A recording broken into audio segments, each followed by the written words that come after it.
A partir de la semana que viene ya no va a haber más audios.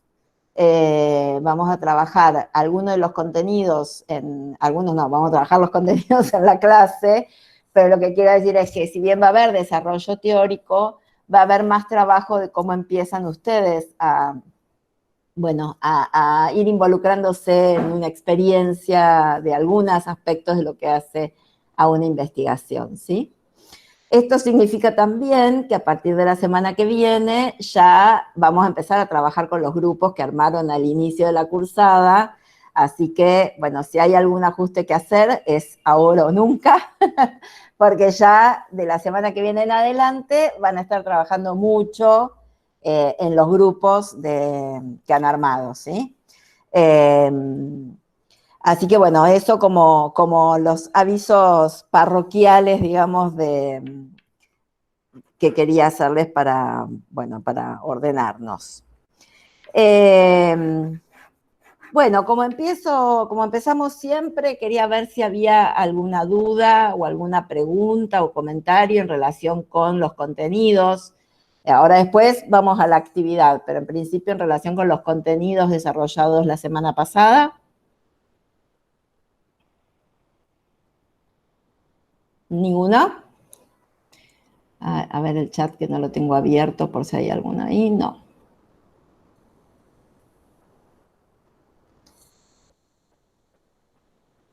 Bueno, entonces, Cande, no sé si querés comentar sobre la actividad. Dale. Bueno, los aprovecho a saludar. Sí. Que en realidad los fui saludando a los que llegaron primero, pero bueno. Bueno, en relación a la actividad de esta semana, tenían dos preguntas, una que hacía referencia a los componentes y otra que tenía que ver con, los componentes del mismo proyecto de investigación con el que trabajamos la semana pasada. Y por otro lado, la segunda pregunta tenía que ver con el objetivo general, los objetivos específicos, y si creen que hay alguna relación entre el objetivo general y el problema de investigación.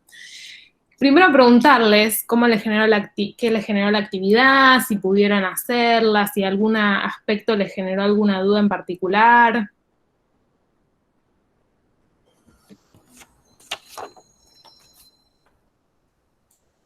¿No? No, a mi entender, por lo menos estaba todo como bastante especificado ahí en la investigación. Bárbaro. Sí, no fue algo rebuscado, sino que lo podíamos entender y buscar bien en el trabajo de investigación que nos mandaron y a partir de eso, bueno, resolver la actividad. Buenísimo. No, creo que en general, trayendo un poco, la actividad de esta semana fue un poco más corta y tampoco quiero tomar un tiempo excesivo. En general hubo bastante intercambio de estar de acuerdo al interior de los grupos, de retomar lo que iban diciendo los demás arriba, para darle como todavía más relevancia y demás. Lo que sí noté en algunos casos, como retomando el primer punto que tenía que ver con los componentes, la idea era que retomemos los componentes que fuimos viendo que hacen a los proyectos de investigación desde los autores, que capaz pasaba o pasó en algunos casos que armaron tal vez la estructura a través de los subtítulos del proyecto, y la idea es que enfoquen también en cuáles son los componentes desde la bibliografía. Voy a retomar algunos componentes que fueron trayendo a colación ustedes: tema, problema, los objetivos generales, específicos, hipótesis, el marco teórico que ahí ustedes planteaban en relación al marco teórico, que incluso es algo, esperen que tengo que admitir, es algo que lo vamos a empezar, cada uno de estos componentes los vamos a desarrollar en profundidad, porque cada componente requiere como un capítulo aparte para también tener total entender completamente cuál es su función o su propuesta, o su función o su objetivo dentro del proyecto, ¿no? Pero había algo en relación al marco teórico que también ustedes lo planteaban como que estaba implícito en el desarrollo del proyecto, y capaz me pareció importante traer como algunas ideas sobre ese marco teórico, que capaz en el estado del arte ustedes rápidamente lo identificaron como vinculado a los antecedentes, a ese apartado antecedentes. El marco teórico, por su parte, ya le vamos a dedicar tiempo en otras clases, pero está bueno que tengamos en cuenta que tiene que ver con ese conjunto de conceptos, de conceptos claves, ¿sí? Sobre los que nos apoyamos para pensar el problema de investigación. Entonces, ese marco teórico, esa construcción conceptual, teórico-conceptual sobre la que se basa ese proyecto, es justamente a lo que referimos con ese componente, que ya lo vamos a ver en profundidad, pero que vi que a veces en la identificación quedaba como un poco más difuso.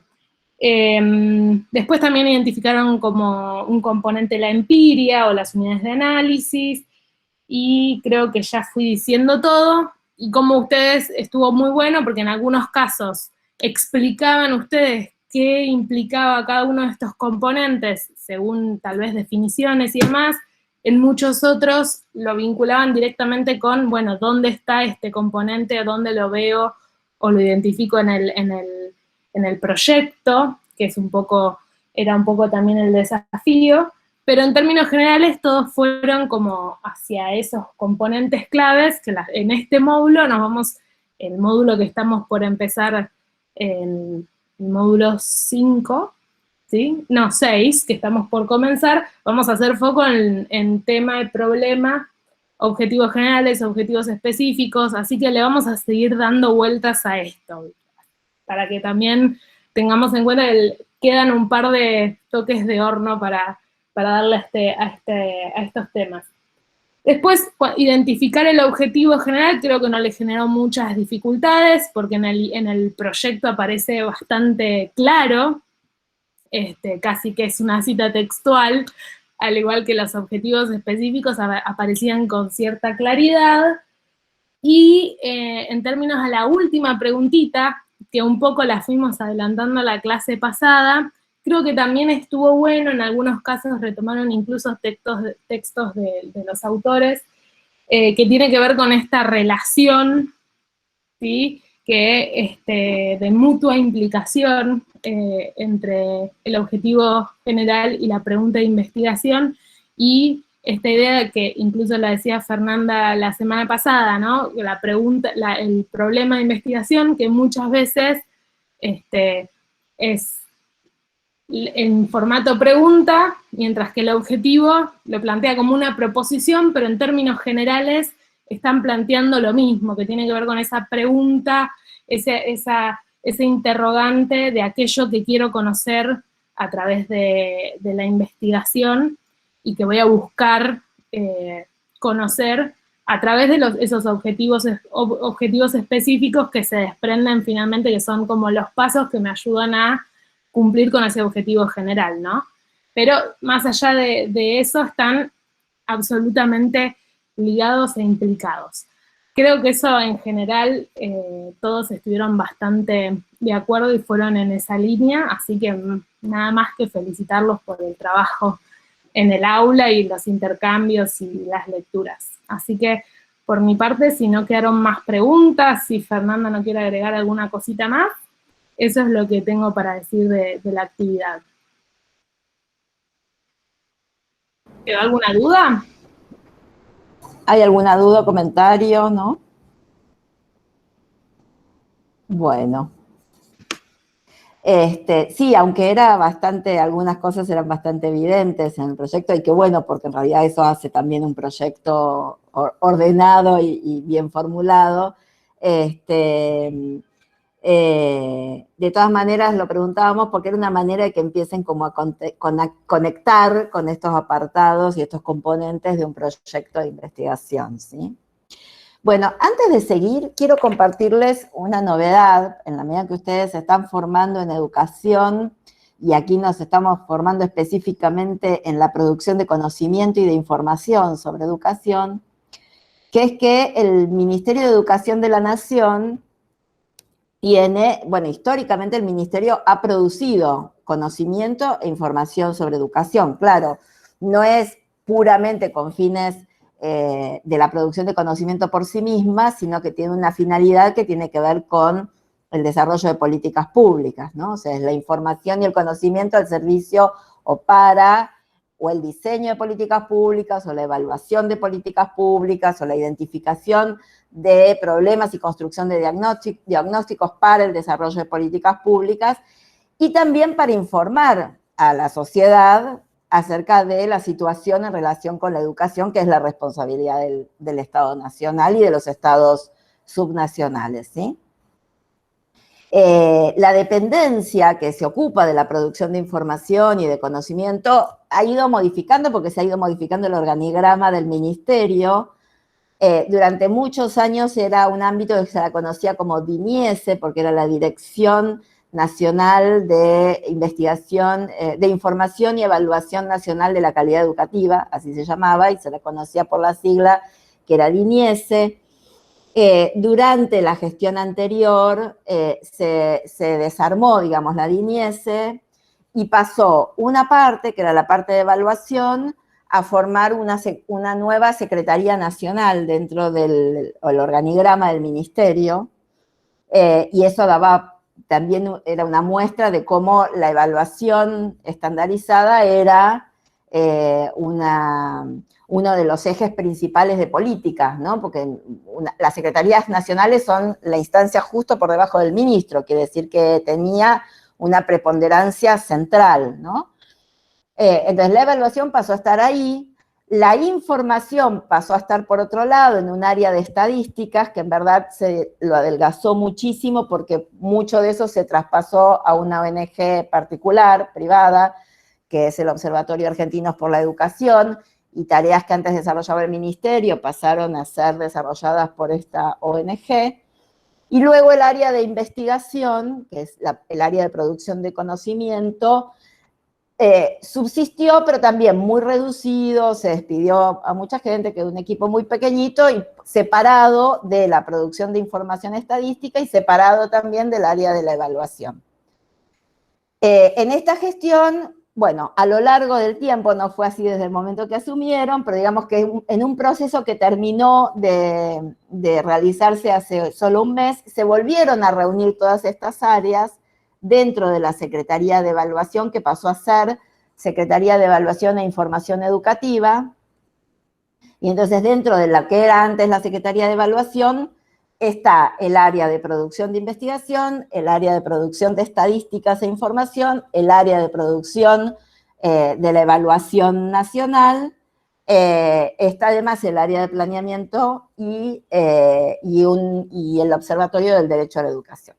¿Por qué cuento todo esto? Además de para que conozcan también de dónde ustedes pueden obtener información. Esa área es, por ejemplo, la que realiza los RA.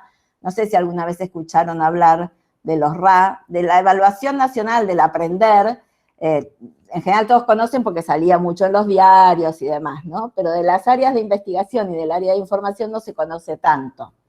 Del área de investigación producen, como es lógico, investigaciones sobre diversos temas muy variados, tienen una cantidad enorme de documentos hechos, de investigaciones realizadas a lo largo de más de 20 años, muchos de ellos muy interesantes, y de hecho vamos a trabajar con un documento de esa área en poco tiempo más, en una investigación que se hizo sobre la escuela secundaria. Pero el área de información produce distintos tipos de informaciones, pero una de las centrales es el RA. El RA es el relevamiento anual. Esto es un relevamiento que se hace todos los años para juntar toda la información cuantitativa sobre, o más bien que no sé si toda, un número de indicadores cuantitativos sobre la educación en Argentina. ¿Cómo se hace eso? Se hace con lo que es la Red Federal de Información Educativa. En cada jurisdicción hay un equipo de información que está en parte financiado por la jurisdicción, en parte por la nación, y además hay un sistema por el cual las escuelas cargan un número de información, luego el equipo de información de la jurisdicción reúne esa información y realiza una serie de procedimientos estadísticos necesarios para darle solidez y consistencia a esa información, y luego el equipo de nación de información a su vez vuelve a juntar toda la información de todas las jurisdicciones y arma con eso los resultados finales del RA. ¿Qué son los resultados finales del RA? Bueno, el núcleo central, diría yo, de la información más importante en relación con nuestro sistema educativo. Ahí tenemos cuántos estudiantes hay matriculados en total, cuántos estudiantes en cada uno de los niveles, por género, por gestión estatal o privada o social, la cantidad de escuelas, que además no es escuelas porque hay todo un tema, ¿no? Si son los establecimientos, si son los edificios, si son las unidades, ¿sí? Ustedes saben, por ahí hay un edificio, en un edificio pueden llegar a funcionar 2 y 3 instituciones diferentes, ¿no? No sé, una escuela secundaria a la mañana, otra escuela distinta a la tarde y un profesorado a la noche, por ejemplo. Entonces el edificio es uno, pero hay 3 instituciones funcionando ahí. Bueno, ¿cómo se cuenta eso? Entonces, bueno, todo eso es parte de esta red federal de información educativa, del área de información educativa en el Ministerio Nacional, y de los resultados que finalmente encontramos en los resultados de cada año del RA. ¿Por qué cuento todo esto? Porque esta Secretaría de Evaluación e Información Educativa acaba de lanzar un sitio web nuevo donde reúne toda la información, que antes estaba toda desperdigada por distintos lugares.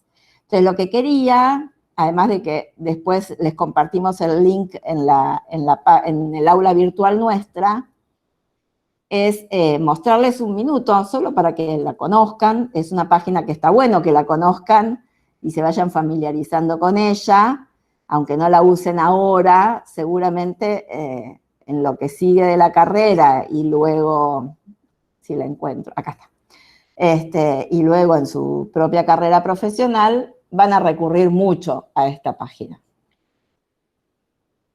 ¿La están viendo ahí? Sí, la vemos perfecto. Esto es dentro de la página del Ministerio de Educación, el área dentro de esa página, específicamente de la Secretaría de Evaluación e Información, que es la que se reorganizó y se acaba de presentar el viernes se presentó, o sea que información fresquita, fresquita. Le llaman micrositio a estas subsecciones, digamos, dentro. Bueno, a ustedes por ahí les es muy familiar, yo no sabía que se le llamaba así, pero este es el micrositio de la Secretaría de Evaluación e Información, y entonces aquí tienen, por un lado, bueno, el calendario de las cosas que va a hacer la Secretaría y de los informes que va a estar publicando, algunas preguntas frecuentes que refieren más que nada a cómo se definen ciertos indicadores, qué es lo que miden y qué información brindan. La normativa que regula la producción de información en educación desde el ámbito público, es decir, hay leyes y resoluciones que establecen las pautas en relación con esto, ¿no? Por ejemplo, una resolución muy importante es que no se puede dar información a nivel de cada escuela, que se puede identificar de qué escuela están hablando para evitar rótulos o descalificaciones o, no sé, construcciones prejuiciosas, digamos, respecto de ciertas escuelas o de las características de la población escolar de esa institución. Entonces, ustedes puede ser que en las bases de datos se encuentren que está por escuela, pero está por escuela con un código oculto, es decir, no hay forma de saber esa información a qué escuela efectivamente pertenece, ¿sí? Sí se sabe que es una escuela de una zona determinada, pero no específicamente a qué escuela pertenece. Bueno, y luego un área de acceso a especialistas que tiene la misma información que el resto, solo que concentrada el acceso a bases de datos, bueno, una serie de cuestiones más de uso experto. Luego, acá hay resultados de informes o de cuestiones que se publicaron hace poco, y acá tienen las distintas cuestiones, ¿no? El RA, como les decía. ¿Ustedes ven el cursor con el que yo estoy marcando? ¿Sí? Bien. Decía el RA, los resultados del aprender, de la evaluación nacional, de los distintos años, el padrón nacional de todos los establecimientos educativos que hay en nuestro país, los resultados del último censo docente, que ya está muy viejito, eso es una deuda grande que tiene el ministerio, porque no lo ha vuelto a hacer. La evaluación que se hizo el año pasado del proceso de continuidad pedagógica, una serie de encuestas a docentes, a directivos y a estudiantes. El Censo Nacional de Infraestructura Escolar, también había uno que estaba muy viejito y este año se va a hacer un nuevo censo de infraestructura escolar. El CINIDE, que es el Sistema de Información Localizada, acá está, Sistema de Información Digitalizada y Localizada Educativa, que de vuelta, sin dar a conocer, porque hay que preservar la información de a quién pertenece, permite hacer un seguimiento, institución por institución y estudiante por estudiante. Esto se está construyendo, no está todavía funcionando, solo en algunas provincias está funcionando, y también era una vieja deuda de nuestro país. Los resultados de PISA, la prueba internacional en la que nuestro país participa desde hace ya varios años. La evaluación regional ERCE, que también es una evaluación internacional, pero para América Latina, conducida por UNESCO, y la evaluación de la educación secundaria en Argentina, que es también una evaluación que se hizo el año pasado, que miraba condiciones socioeconómicas, características educativas y resultados de aprendizaje. Y luego tienen informes, consultas de datos y bases de datos e indicadores, ¿no? Y dentro de informes es donde están todos esos informes de investigación que yo les comentaba antes, donde pueden entrar y buscar con el buscador por temas, ¿no? Entonces yo pongo, no sé, por ejemplo, adultos, porque quiero mirar algo de la educación de jóvenes y adultos, me aparece toda la...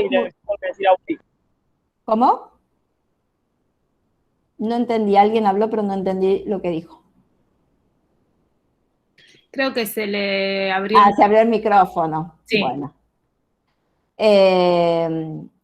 Decía, ponen una palabra clave y buscan y les aparecen todas las publicaciones que tienen alguna referencia o algún contenido vinculado con ese tema, ¿no? Bueno, nada, esto, como para que empiecen a conectarse con estos ámbitos que son fuentes de información muy importantes para todos los que trabajamos, todas las que trabajamos en educación. Después, como les dije, les compartimos el link, pero quería, aunque sea, contarles porque esta es una novedad que circula mucho en el campo académico de la educación, y es el campo en el que ustedes también están empezando a transitar, así que me parecía que estaba bueno que estuviesen al tanto de esto, ¿sí? Bueno,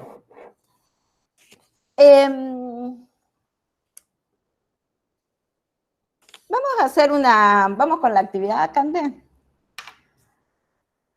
Voy a compartir de vuelta pantalla y vamos a hacer una actividad cortita, muy breve, para pensar algunas cuestiones. A ver, no, esperen, estoy haciendo mal, acá.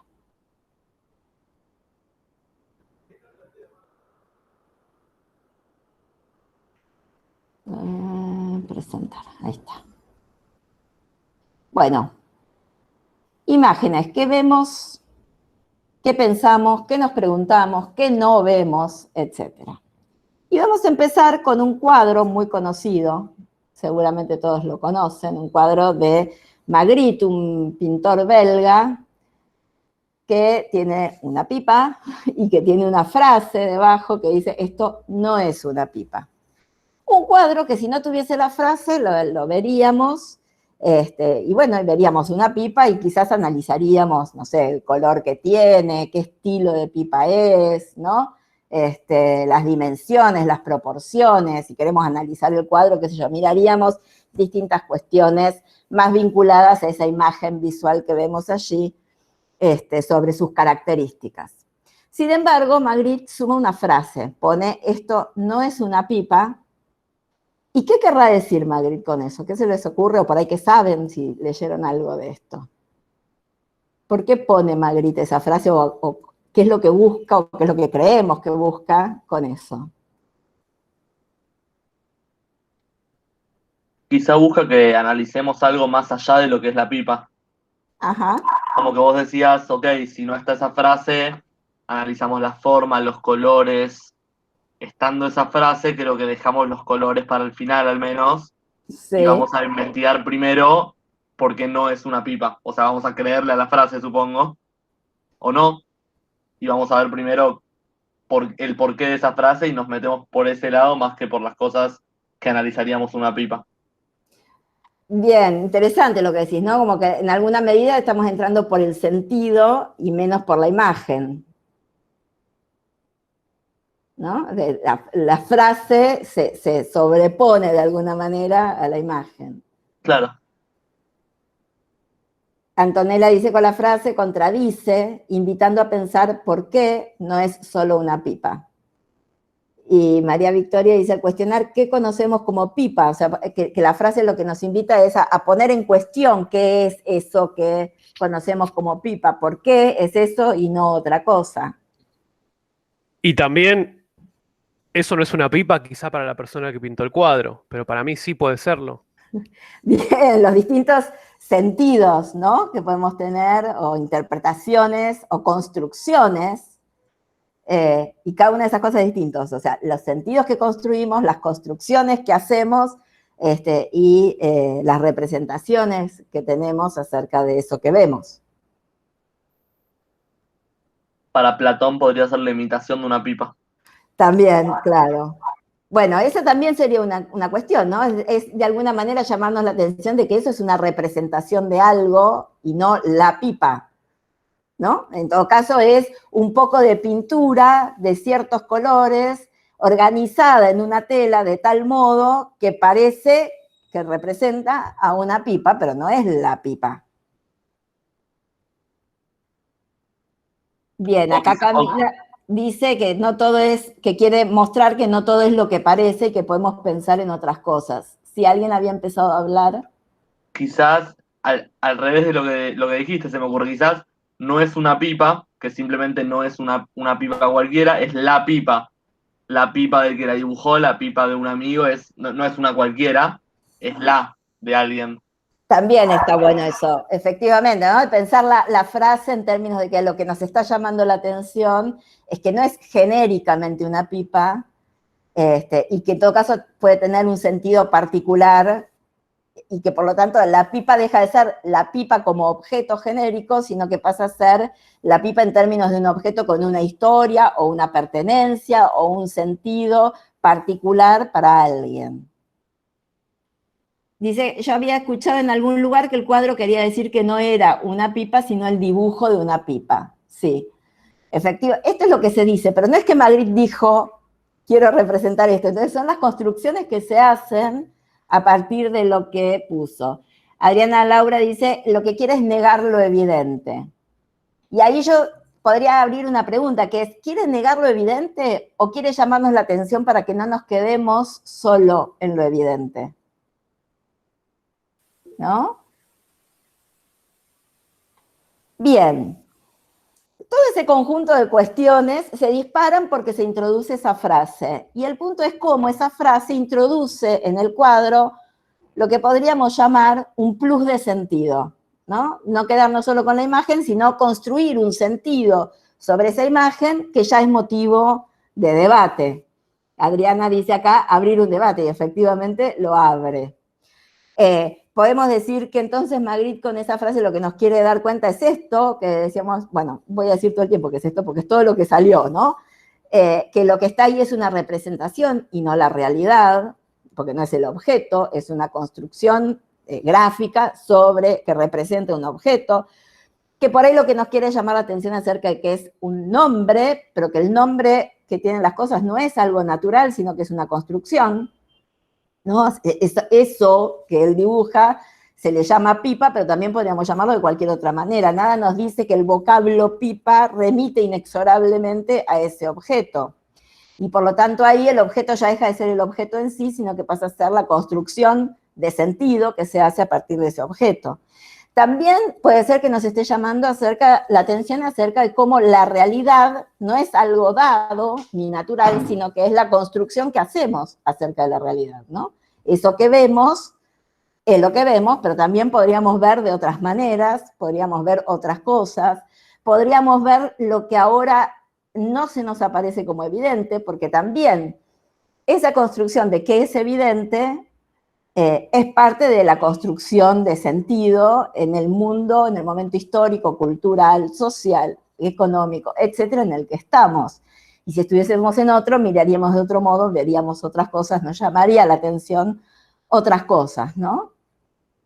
Hace muchos, muchos años que yo trabajaba como maestra, hice un curso sobre geometría, era maestra de matemática de 7º grado, y había hecho un curso de geometría muy interesante sobre trabajos y propuestas de enseñanza de la geometría con un profesor de artes. Y una de las primeras cosas que nos hizo hacer a todos los y las docentes que estábamos participando del curso nos dijo, bueno, ahora imaginen lo que yo les voy a ir diciendo. Y entonces él nos empezó a decir algo. Me acuerdo que una de las primeras cosas es, imaginen que tienen que dibujar un auto, imaginen cómo harían las ruedas, las puertas, esto, lo otro. Y en un momento nos cortó y nos dijo, ¿a que seguro todos pensaron en el auto de perfil con las 2 ruedas, las ventanitas, el frente y la cola del auto, pero con esa misma vista? A nadie se le ocurrió imaginar el auto desde abajo, a nadie se le ocurrió imaginar el auto desde arriba, a nadie se le ocurrió imaginar el auto desde otras perspectivas que no son las habituales para dibujar, ¿no? Bueno, ¿cómo eso tiene que ver con cómo se condiciona nuestra mirada en términos de la realidad cultural, social en la que estamos inmersos, ¿no? Que hace que imaginamos, pero imaginamos con límites. De hecho, no podemos imaginar lo inimaginable, y eso inimaginable no es naturalmente inimaginable, es inimaginable porque el tiempo en el que estamos sumergidos, la cultura de la que hacemos parte, traza los límites de lo que es posible de ser pensado, ¿no? Y de lo que es posible de ser imaginado, etcétera, etcétera. Y esto mismo es lo que condiciona la mirada acerca de qué es lo que nos parece obvio y qué no, qué es lo que nos parece evidente y qué no. Y de alguna manera Magritte, con la frase, también nos invita a poner todo eso en cuestión, ¿no? Ese cuadro tuvo un correlato el año pasado, a partir de la pandemia y del pase a la virtualidad, a la suspensión de la presencialidad, que fue con una imagen que circuló mucho, que es esta. La imagen de la computadora y la frase que dice, esto no es una escuela. ¿Y a qué les parece que remite esa imagen? ¿O qué busca poner en la mesa, digamos, esta imagen? Que la escuela se compone de otros elementos y que los que piensan esos no tienen en cuenta la pandemia. Perdón. Ok, que la escuela entonces lleva otros elementos y que la forma en todo caso en que pensábamos en la escuela no tenía en cuenta la pandemia. Francisco dice la virtualidad. Erika, una visión del concepto de escuela muy relacionado al edificio. Cecilia dice que lleva a pensar la importancia de la presencialidad. Victoria, los nuevos espacios que comenzó a habitar la escuela. Cecilia dice que también remite al vínculo, supongo que refiere a los vínculos sociales en la escuela, ¿no? Antonella, a enseñar, sí. No, perdón, que yo creo que también habla sobre la manera que hay de relacionarse con un maestro y esos intercambios de miradas que no se dan en una virtualidad. Que me hace acordar la frase de una mirada vale más que 1000 palabras. Creo que era así. Era una imagen que vale más que 1000 palabras. Sí. Bueno, viene el pelo también, porque es más o menos lo mismo. Yo creo que habla con esto de la mirada, ¿no? Que una mirada transmite un montón. Sí, una mirada, pero una mirada que tiene que ver con un vínculo que se construye, ¿no? Porque la imagen en sí misma, de hecho, la imagen es lo que estamos cuestionando como imagen cerrada, ¿no? En sí. Antonella dice que enseñar en la virtualidad no permite el mismo clima, supongo bueno, que la presencialidad, ella habla del nivel inicial. Cintia dice pensar todos los sentidos que tiene la escuela. Guillermo dice, bueno, nos lleva a preguntarnos, ¿qué es la escuela? Erika dice, le cabe la misma pregunta que a la pipa, ¿cuál es el concepto de escuela que se está queriendo delimitar? Anaí dice, quizás la escuela tradicionalmente pensada, el edificio, docentes, niños, niñas, etcétera, todo lo que compone a la escuela. Y en todo caso, me parece que la pregunta de Guillermo engloba en alguna medida todas las demás. O sea, en todo caso nos abre la pregunta acerca de, bueno, ¿y entonces qué es la escuela? ¿No? Cuando estamos enseñando virtualmente, ¿estamos también teniendo escuela, haciendo parte de la escuela? Esa es la escuela, no la computadora, ¿no? Pero bueno, ¿dónde está la escuela entonces? Ahora es cierto que tradicionalmente había una imagen. Si antes de la pandemia, haciendo el mismo juego que me hicieron a mí el profesor de artes en ese curso de geometría, si hacíamos el ejercicio de preguntar, bueno, ¿qué imagen les viene a la cabeza cuando uno dice la palabra escuela? Y probablemente, no digo todos, pero muchos pensábamos el edificio, ¿no? De la escuela. Y cuando vi esta imagen, hice un ejercicio que fue el de buscar, esto fue el año pasado, no lo volví a hacer este año, habría que ver qué pasa si lo hago este año. Me metí en Google y puse escuela en el buscador de imágenes, a ver qué me aparecía. ¿Y qué me aparecieron? Me aparecieron 3 cosas. La primera, y voy a tratar de describir, a ver, ¿qué les parece a ustedes? Vamos a empezar por ahí. ¿Qué les parece a ustedes que fueron las imágenes que aparecieron? El típico edificio con la banderita de la escuela, la banderita del país. Y los chicos formaditos. El edificio con la banderita del país y los chicos formaditos, dice. Cuando yo era niña, el edificio además era típicamente al estilo de la casa histórica de Tucumán. Ahora ya ha variado un poco eso, no necesariamente es ese estilo de edificio colonial, pero aparece esa imagen, ¿no? El edificio escolar con la banderita y los chicos formados, dice Denise, como imagen que se le aparece cuando piensa en escuela. ¿Qué otras cosas les parece que aparece en Google? También puede ser como, digamos, la imagen del aula, ¿no? El pizarrón, los bancos, la disposición esa tradicional de lo que es la escuela y el aula que representa la escuela.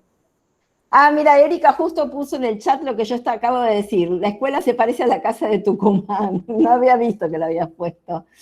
Acá varios dicen los guardapolvos, otros dicen el aula, pizarrón y tizas, otros dicen cuadernos y un pupitre, el mástil y el patio, dice Lu.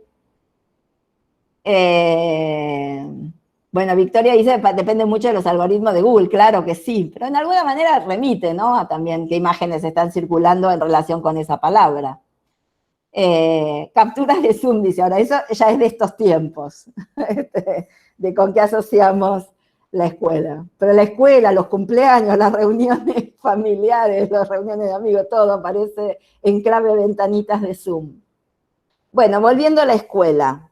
Bueno, una de las primeras cosas que me aparecieron como imagen, o sea, bueno, una de las primeras, digo, aparecieron un montón de imágenes y lo que uno veía en esas imágenes es que una de las que más aparecía como tipo de imagen eran imágenes que mostraban un espacio con paredes, con bancos alineados, en general en 2 o 3 filas, con sillas, una silla por banco o 2 sillas por banco.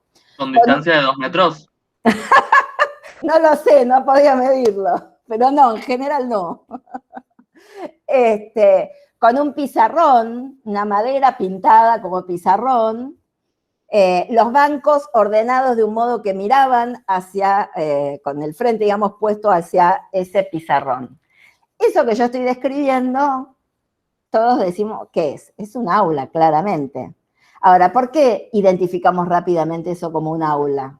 ¿Y por qué yo lo describo así? Para hacer un ejercicio de cómo empezar a desnaturalizar ciertas cosas, porque si yo les hubiese dicho un aula, probablemente se hubiesen representado eso mismo.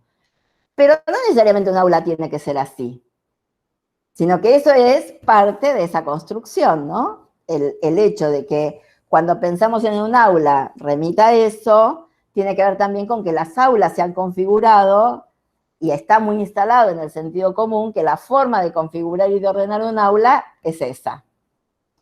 Efectivamente, esta es una de las imágenes que aparecían.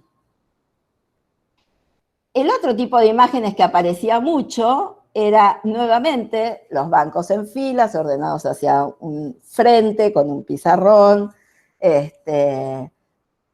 con esas mismas características, con niños y niñas sentados en esos bancos, levantando una mano. Y adelante del pizarrón, un adulto o una adulta, ¿no?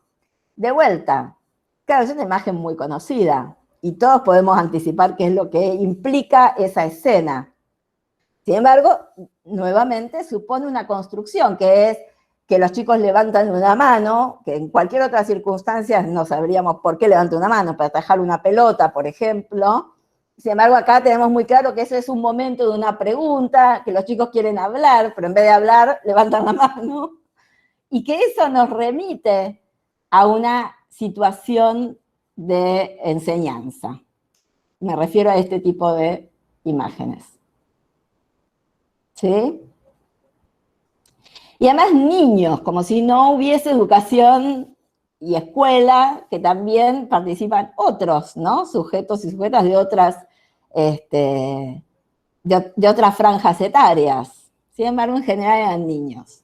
Incluso podríamos decir, el nivel inicial en este sentido es muy claro, no necesariamente se ordenan con bancos en filas y los niños sentados. Sin embargo, lo que aparece más fuerte como referido a la escuela es esta organización del espacio, de los objetos en el espacio y de los cuerpos en el espacio. ¿Sí? Y además los niños sentados, el adulto parado.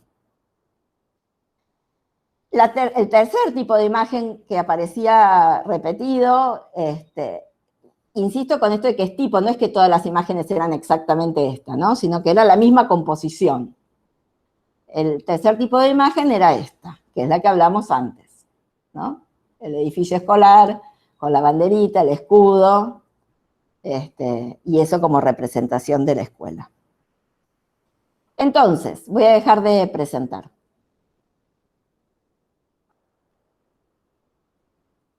La pregunta entonces es, ¿qué es la escuela?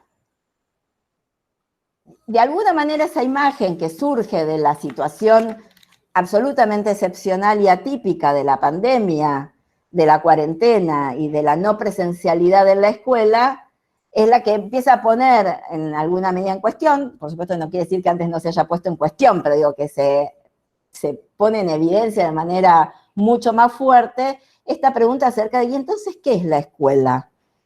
¿Qué representaciones tenemos sobre la escuela y cómo concebimos la escuela? ¿No? Y una de las cuestiones que surgen es mucho de lo que ustedes dijeron, que es que la escuela no es necesariamente el espacio, ni la forma en que están ordenados los objetos y los cuerpos en ese espacio, sino que la escuela tiene que ver con las relaciones sociales, tiene que ver con un tipo de actividad que se desarrolla que le da sentido a esas relaciones sociales, que es la educación, ¿no? Son relaciones y encuentros vinculados con esa actividad, aunque además haya muchas otras actividades alrededor. Y cuando hablo de la educación no hablo solo de las instancias formales de enseñanza y aprendizaje, sino todo lo que implica la escuela como experiencia formativa. Esa es mi respuesta, no necesariamente es la de todos y todas. No sé, me gustaría que ustedes también digan si quieren algunas opiniones acerca de, bueno, ¿qué es la escuela y qué representaciones construimos sobre la escuela? A mí me parece que a la definición que vos haces de la escuela le agregaría el tema de la presencialidad.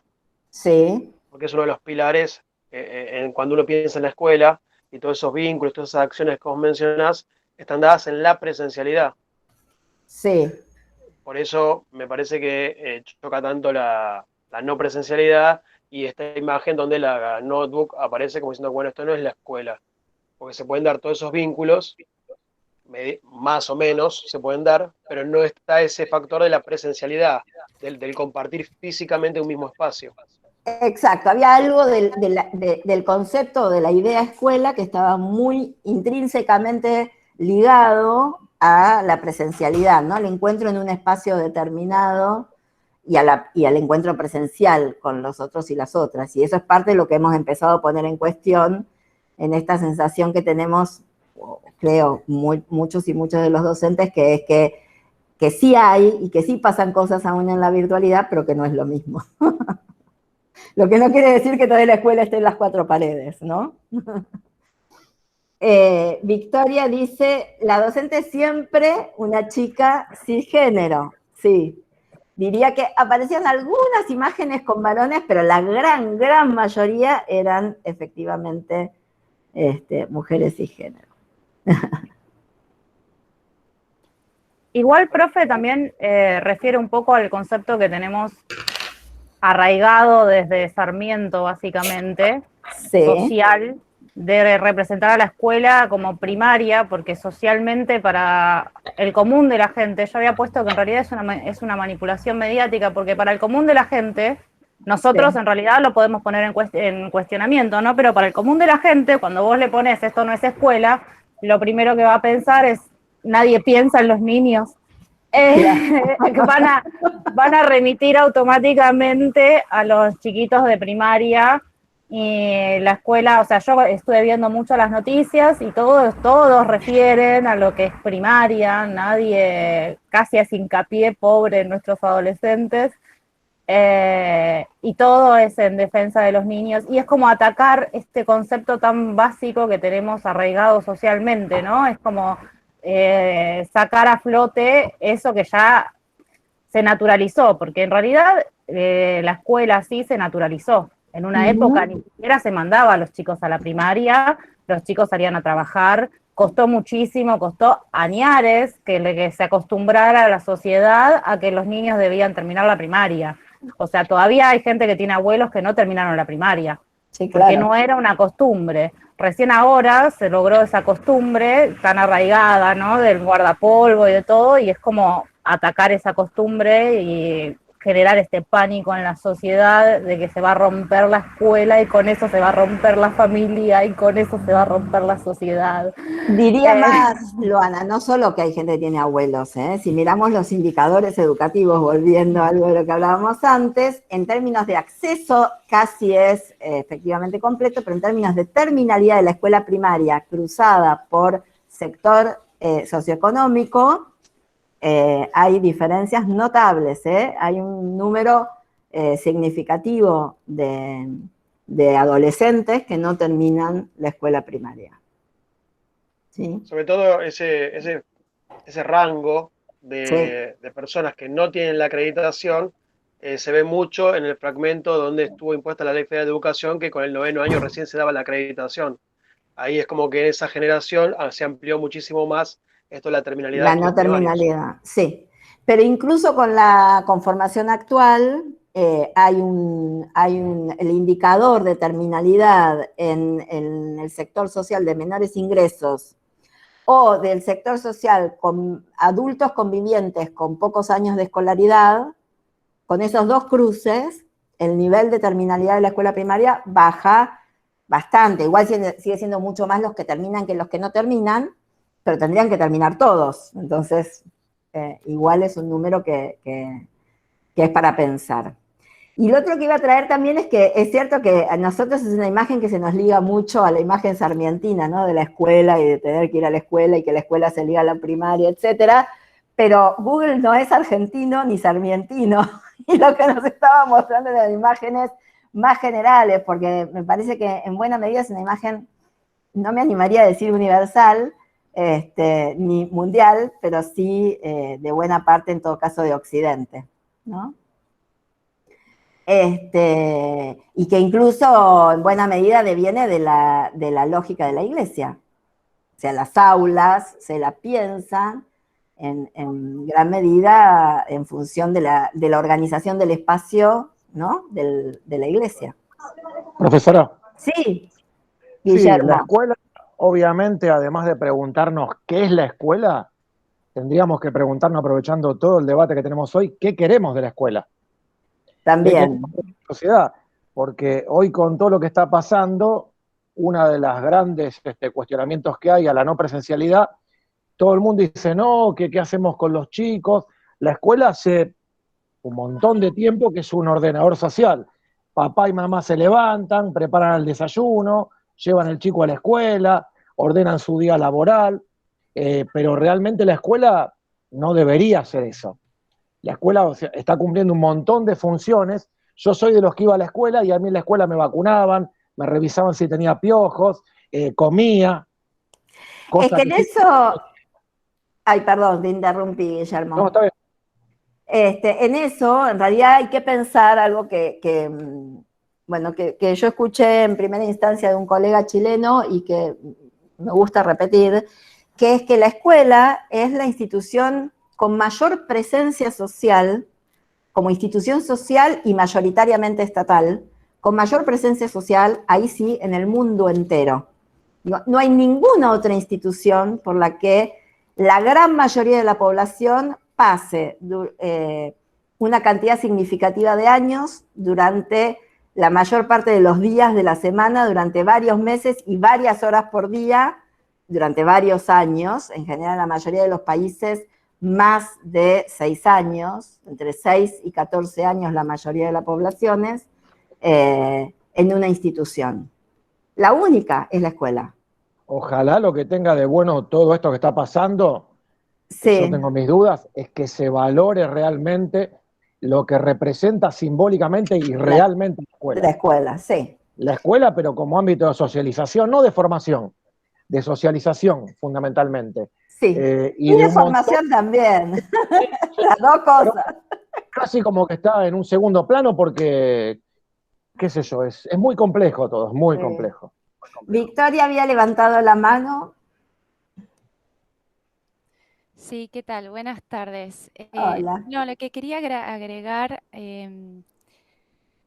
a lo que dijo Luana y Guillermo, lo que decían, es que, digamos, para mí, por ahí lo estoy tomando o tengo una lectura diferente, lo que los medios masivos de comunicación intentan generar es una... por así, bueno, es una reproducción de la idea de escuela como ordenador social, cuando en definitiva, ya habiendo cursado pedagogía, podemos pensar en que la escuela obedece a la sociedad en otros términos. Es decir, que si bien la familia se ordena de otra manera cuando los chicos van personalmente a la escuela, también es necesario entender que, digamos, fue el mercado laboral lo que dio forma a la escuela sarmientina a la que se refería Luana también, y una sociedad cosmopolita que estaba recibiendo inmigrantes y demás. Entonces, sí, si pensamos a la escuela como un ordenador social, yo lo daría vuelta o por ahí lo miraría desde otro lugar y empezaría a pensar en de qué manera o cómo fue que dejamos que la escuela fuera ordenada por el mundo laboral. Porque creo que eso también es lo que lleva a muchos padres a cuestionar las decisiones que se han tomado en el último tiempo. Uh-huh. Bien, sí, algunos dirían que es cierto que la cuestión de la formación para el trabajo y para el empleo es parte de lo que constituyó a la escuela y sigue marcando la cancha en ese sentido. Otros te dirían, bueno, también hay una función política que se le asigna a la escuela en la formación del ciudadano, con lo que eso tiene de ordenador en términos de disciplinador, ¿no? Formación de un ciudadano, pero de un ciudadano para un sistema político determinado, las democracias liberales, en todo caso, con todos los límites además de esas democracias liberales, pero también con la potencia de poder construir un orden social distinto, por lo menos en los orígenes. No me voy a meter porque este es otro tema, pero es tema de lo que yo enseño en otra institución, digo, en la UBA, donde doy política educacional. En sus orígenes era parte de la disputa, ¿no? Donde algunos lo veían en términos de disciplinador y ordenador social, y otros la pensaban en términos justamente de un dispositivo de transformación social y de construcción de una igualdad real. De hecho, Cuba, por ejemplo, ha hecho de la educación eso, más allá de las discusiones y críticas que podamos tener o no con Cuba, pero Cuba apostó en la educación buena parte de la construcción de una sociedad de iguales. Pero es muy interesante todo lo que traen, porque todo lo que traen lo que está buscando, ¿qué es? Poner la mirada en algo más que no sea el sentido común construido sobre la escuela, ¿no? Poder ir un poco más allá, no quedarnos en lo obvio, en lo evidente, en lo que aparece desde la opinión más lineal, si se quiere, sobre la escuela. ¿Puedo agregar algo, profe? Sí, claro. Que si bien no sé, respeto por ahí todas las opiniones, sobre todo teniendo en cuenta las posibilidades de sesgo que pueden existir por influencia de los mayores en los chicos, ¿no? Y que se han manifestado. A mí me pasó que hay parte del alumnado mío, parte de mi alumnado se manifestó en contra en la Quinta de Olivos y todo eso. Y lo que les hice ver también es que, en principio, que bueno, que enhorabuena se habían dado cuenta de que la educación es un derecho humano universal, pero que por otro lado también llamé a la reflexión a partir del hecho de que se hubieran manifestado, más que nada para que entiendan que el derecho a la educación, mi mensaje fue, sí, bien, buenísimo que se hayan manifestado para defender a su manera el derecho humano a la educación, pero otra manera de defenderlo es ejercitándolo y estudiando y educándose. Lamentablemente suena un poco, por ahí un poco duro, pero bueno, quizá hoy es que hay mucha tela para cortar hoy en No, día. estos días además Sabemos fueron... cómo funciona todo esto de los distintos medios y cómo, digamos, cómo les gusta jugar con el termómetro y de la opinión pública y demás, pero me pareció que era muy importante que tuvieran eso en cuenta, porque sé que después vienen al Meet, aparecen y ahí quedó todo, quedó en la pancarta, ¿no? Y no sé, me pareció oportuno compartirlo, algo perdón de por mi perro. no hay problema. Efectivamente, digo, bueno, claramente este momento es un momento particularmente fuerte en términos de los debates que se generan en torno a la escuela, y de vuelta podríamos preguntarnos si en esos debates la escuela está, ¿no? O qué escuela está en esos debates y en las representaciones y concepciones que se sostienen sobre la escuela en muchas de las cosas que vemos y escuchamos, sea en nuestros, círculos de trabajo, o en los medios, o en donde sea. Hay mucho ahí interesante también para analizar, más allá de dónde nos posicionemos y con quiénes estemos de acuerdo y con quiénes no, ¿eh? Quiero decir, para ponernos en los zapatos de investigadores e investigadoras y empezar a preguntarnos por eso. Acá Lu dice, tal vez podríamos pensar que cuidándonos y cuidando al otro enseñamos ciudadanía, empatía y otros valores que también transmitimos en nuestro trabajo cotidiano. Bueno, esto también hace a qué entendemos por educación y qué entendemos, entonces, cuál es el sentido y la finalidad de la educación. Antes de eso, Francisco decía, ¿qué es la escuela? La pregunta filosófica por excelencia. Dice, Sócrates se lo preguntaría a un docente actual. Franco decía, particularmente considero la escuela como una institución que excede el marco de lo edilicio y de sus diferentes niveles. Es un aparato, en mi opinión, de reproducción y producción de relaciones sociales y productos culturales. Con opinión de aporte de Franco con una pincelada altuseriana. Muy bien. A ver, ¿qué es lo que queríamos hacer con esta actividad con Candy? Candy, al final no te dejé hablar nada, me entusiasmé y prendí el motor y puse química. Eran intervenciones tan interesantes que ya los dejé ir. El sentido de esto era esto que hicimos, que es cómo empezamos a corrernos del lugar de quedarnos con lo que nos aparece como obvio, como evidente, como lo dado, y a preguntarnos desde lugares que buscan entender algo que está más allá, o más acá, o por arriba, o por abajo, pero que en todo caso no se acomoda a lo que vemos como evidente y como natural, para poder abrir eso y preguntarnos para entender y comprender más profundamente, para poder explicarnos qué es eso, ¿no?, que estamos mirando. Eso en este caso es la escuela, pero podría ser cualquier otro espacio, fenómeno, situación, proceso social, ¿no? Y eso tiene que ver con la investigación. Y eso tiene que ver, diría, aún más, no solo con la investigación en general, tiene que ver con un aspecto nodal de la investigación, con lo que es el corazón de la investigación, que es cómo empezamos a problematizar esa realidad social. Por eso esta actividad, digo que la verdad que estuvo súper interesante el intercambio, pero ¿por qué traíamos esta actividad? En la actividad que ustedes desarrollaron en la semana empezábamos a preguntarles, ya en la anterior, sobre el problema, ¿no? ¿Cuál era el problema de una investigación y cuál era el objetivo general? También en vínculo con ese problema de una investigación. Y es en lo que vamos a caminar ahora, que es, ¿qué es el problema de investigación? ¿Qué implica formular un problema de investigación?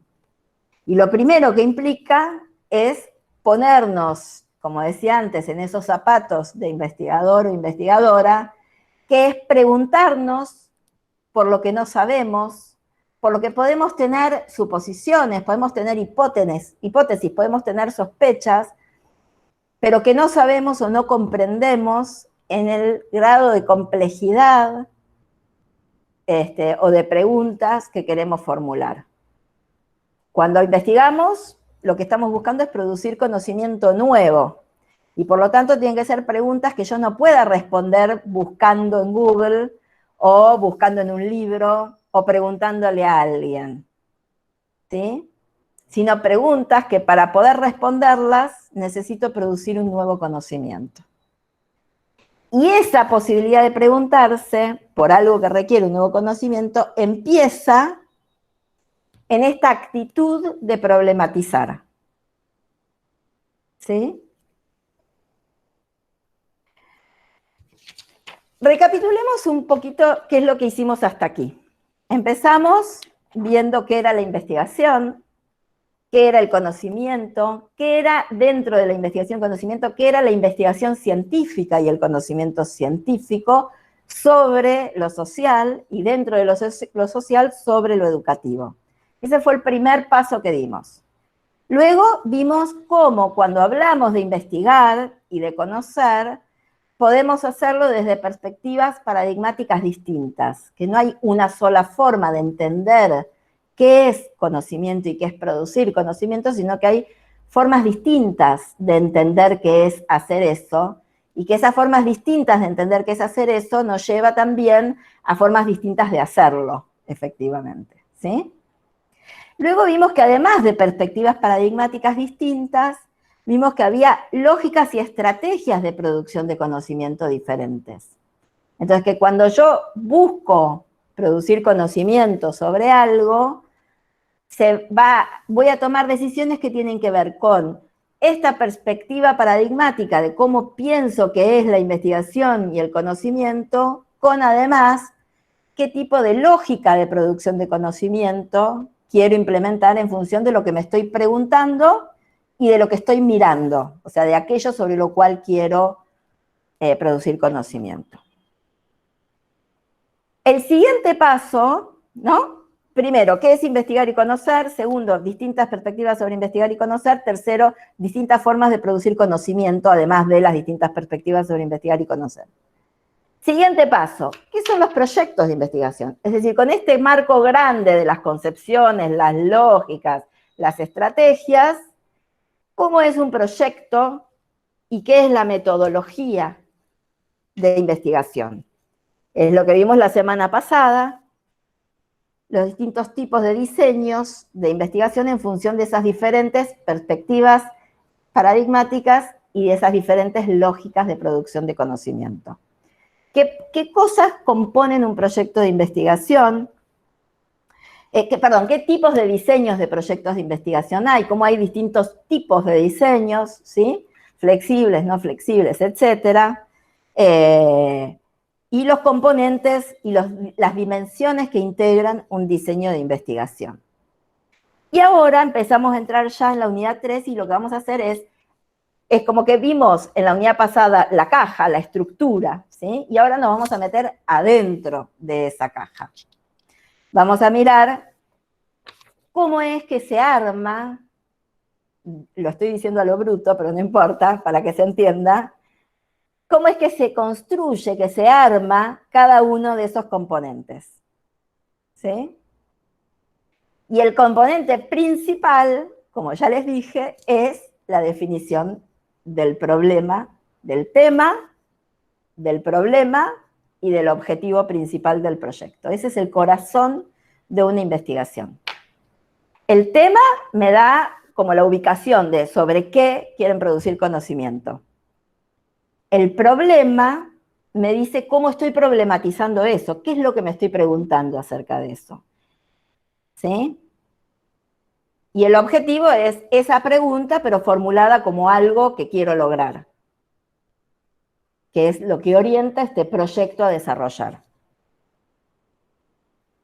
Entonces, en este módulo que empezamos hoy, que como les dije tienen los audios y tienen 3 textos, lo que vamos a ver es la definición del tema, cómo se elige el tema, la construcción del problema, y esta es una de las máximas que existe en investigación, el tema lo elijo, el problema lo construyo, porque ¿qué me pregunto sobre lo que veo? Es algo que voy construyendo paso a paso, y que incluso nunca es de una vez, no es que yo me paro, decido este es mi tema y entonces ya pienso la pregunta, sino que por sucesivas aproximaciones en las que voy cada vez viendo un poco más o identificando un poco más lo que no veo, es que puedo ir problematizando. Es parecido a lo que pasó acá en la actividad que hicimos, que es que empezamos a plantear algunas cosas y a medida que escuchábamos lo que iban planteando algunos, se nos ocurrían nuevas, ¿no? Y así íbamos cada vez complejizando más las preguntas que formulábamos y también algo así como las cuestiones que poníamos dentro de esas preguntas. Empezamos mirando una imagen y diciendo si era o no era la escuela, y si era o no era una pipa, y terminamos con Althusser, con Bourdieu, con las distintas perspectivas históricas acerca de la configuración. Bueno, ¿qué es lo que hicimos ahí? Pusimos un montón de teoría y de concepciones que nos permitieron despegarnos de la empiria, es decir, de lo que se ve ahí en la realidad, para empezar a construir conceptualmente sobre eso. Y de eso se trata producir conocimiento. Pero también de eso se trata preguntarse para poder producir conocimiento. Ese proceso en el que yo empiezo a identificar algo que me interesa y voy desarrollando una serie de pasos que me permiten, a partir de identificar eso, transformarlo en un problema de investigación, en construir el problema de investigación, es lo que van a encontrar en una de las lecturas que tienen, que es el capítulo de Rosanna Gruber. El libro se llama El salvaje metropolitano, a la vuelta de la antropología posmoderna.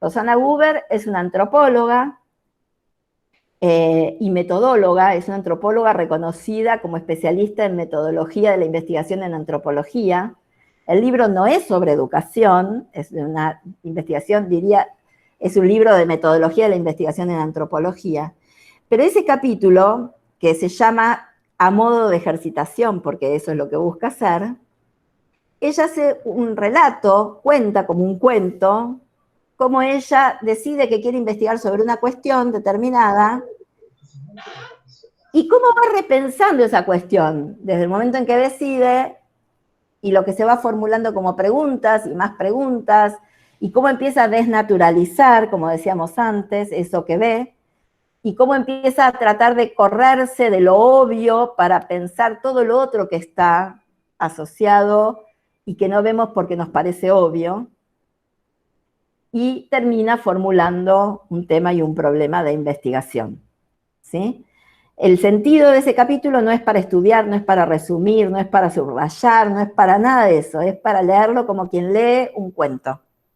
El cuento de cómo una investigadora logra formular un problema de investigación, ¿sí?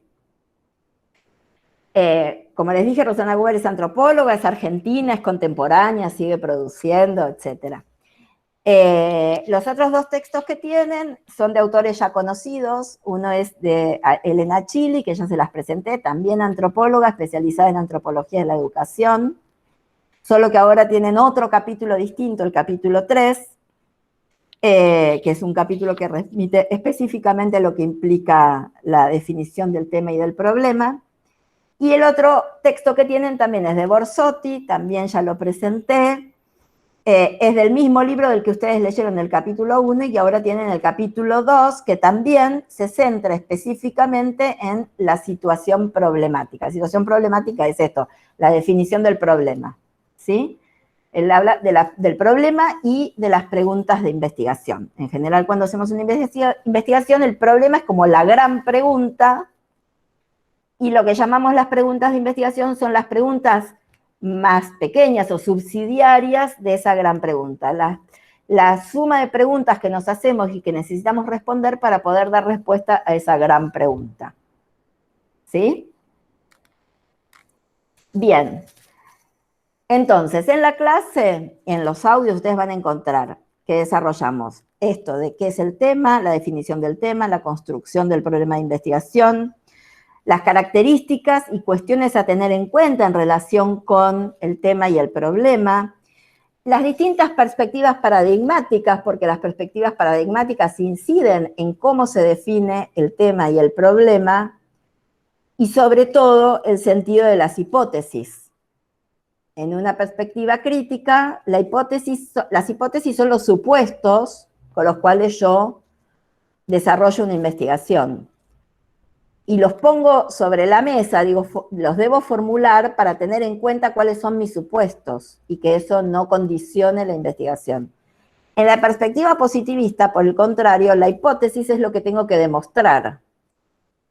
Entonces, en una perspectiva positivista, lo más importante es la formulación de la hipótesis. En una perspectiva crítica, lo más importante es la formulación del problema. ¿Sí? Luego, ¿cómo se fundamenta el tema y el problema? En todo proyecto de investigación hay un apartado que es fundamentación del tema y del problema, o de la relevancia del tema y del problema. ¿Por qué investigar eso? ¿Por qué es relevante y es significativo investigar ese tema y responder esa pregunta? Y luego, bueno, los objetivos principales y secundarios. Es decir, los distintos componentes, algunos de los componentes, los centrales, diría yo, de todo proyecto de investigación. La otra semana continuaremos con los componentes del proyecto de investigación, algunos más, pero los que esta semana van a ver son los más significativos, los más importantes de un proyecto de investigación.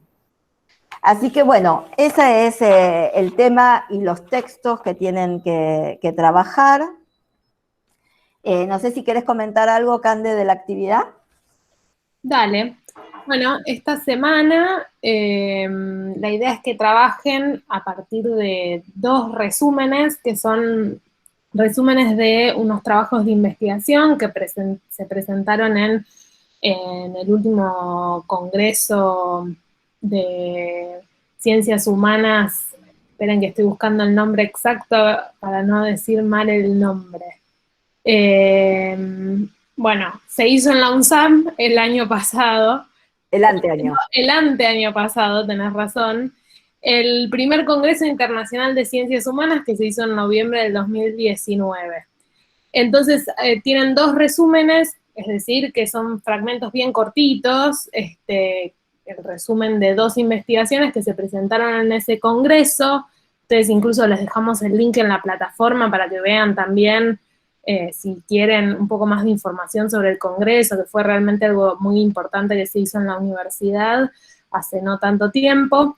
Y la idea es que ustedes, a partir de esos 2 resúmenes, respondan o identifiquen en esos 2 resúmenes 3 elementos, o 3 componentes, sería más correcto, el tema, el problema y la empiria analizada, ¿sí?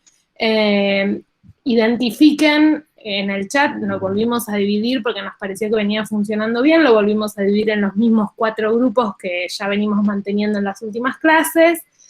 Identifiquen cuando refieren a la investigación 1, que sería el resumen 1, cuando refieren al resumen 2, y tienen que responder a eso, o sea, identificar en esos resúmenes cuáles serían esos 3 componentes que en algún punto son los que más van a ocupar el trabajo de esta semana. Así que esa es básicamente la actividad, bastante sencillita y que con lecturas cortitas de las investigaciones, así no se estresan. Igual, 2 aclaraciones. Primero, cuando hablamos de un congreso, estamos hablando de un congreso académico, obviamente, hay congresos de muchas cosas y de muchos campos, acá estamos hablando de los congresos académicos o científicos, que son instancias de compartir avances o resultados de investigaciones en desarrollo, ¿sí? La manera, lo cuento porque tal vez muchos o muchas no conocen la dinámica de los congresos. En general, en los congresos, aquellas investigadoras que quieren presentar un trabajo es presentar avances o resultados de una investigación. Lo que tiene que hacer es, obviamente, inscribirse al congreso, y en general lo que se pide es lo que se llama un resumen del trabajo.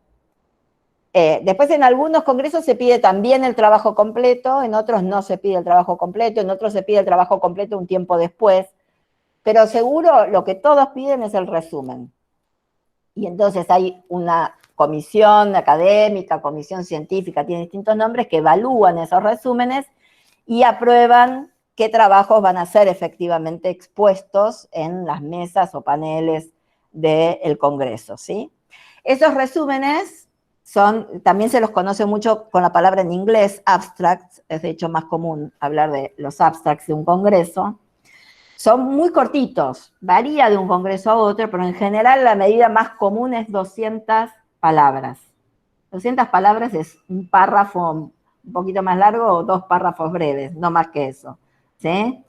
En algunos piden un poquito más, hay algunos que piden menos incluso, pero la más usual son 200 palabras. Entonces, lo que ustedes van a estar leyendo son esos abstracts, que son lo que muchas veces en los congresos se publica en el sentido del programa del congreso, es decir, cuando los que vamos a un congreso miramos los resúmenes y con eso definimos a quiénes queremos ir a escuchar porque el tema nos interesa, porque el tema es afín a lo que venimos investigando, entonces nos interesa escuchar lo que va a presentar, porque está implementando una metodología determinada que nos llama la atención y queremos ir a escuchar, en fin, por distintos motivos, porque a veces tenemos un duelo en una mesa de 2 investigadores que sabemos que trabajan desde perspectivas totalmente distintas y queremos ir a mirar el duelo que se va a presentar, en fin, no importa, estoy haciendo una broma, pero quiero decir, por distintos motivos, pero con lo que nos guiamos es con esos resúmenes. De esos resúmenes es que ustedes les compartimos 2. Con esto lo que quiero decir es, son resúmenes reales de un congreso que ocurrió hace 2 años, los que escribieron esos resúmenes son investigadores, y eso es lo que ustedes van a analizar. La segunda cosa que quería aclarar es que como es un resumen y no el proyecto de investigación, ¿sí? Fíjense que estamos hablando de 3 cosas distintas. Proyecto de investigación es el proyecto, la formulación de lo que se va a hacer con sus componentes. El trabajo que se presenta en un congreso no es el proyecto, sino que es la investigación, lo que se está desarrollando en términos conceptuales y los resultados de la investigación. Entonces, de lo que va a hablar es del tema que desarrolla la investigación, no el proyecto en términos del formato del proyecto, ¿sí? Sería algo así como la diferencia, por lo menos para los que son docentes, entre un diseño curricular o un plan de estudios y lo que efectivamente enseñan en el aula, ¿no? El plan de estudio por ahí tiene un formato con la lista de unidades, acá mismo el programa de la materia y lo que efectivamente trabajamos en términos de los contenidos abordados. Entonces el programa tiene un formato con los componentes, etcétera, eso sería como el proyecto de investigación, es la programación de lo que queremos hacer. Y otra cosa es lo que efectivamente hacemos y que desarrollamos, ¿no? Entonces, bueno, la investigación, cuando se presentan los resultados de investigación, por ejemplo, del proyecto que yo dirijo, que ustedes leyeron, bueno, lo que tiene el trabajo es un desarrollo sobre las políticas para la escuela secundaria y la carrera docente, la forma en que se estructuró la carrera docente, etcétera, etcétera. No es que se presenta el proyecto en sí. Y el resumen, que es, como lo dice su palabra, un resumen del trabajo. Entonces, ¿por qué aclaro todo esto? Porque ustedes no van a encontrar en el resumen, como encontraron en el proyecto, claramente definidas las componentes del proyecto, sino que está todo más redactado, ¿sí? Y ahí tienen que identificar, está todo más redactado, pero tienen que estar igual estas cuestiones que son las centrales de la investigación. Entonces, ¿cómo ustedes reconstruyen de ese resumen estos puntos que mencionó Cande? ¿Sí? Antonella decía que al leer los textos no entendió muy bien lo de los objetivos de la investigación, pero no sé si esto lo puso antes de que yo hablara de tema, problema, objetivos o después. Anto, decime si seguís teniendo dudas y cuáles y lo vemos. Antonella, ¿estás por ahí?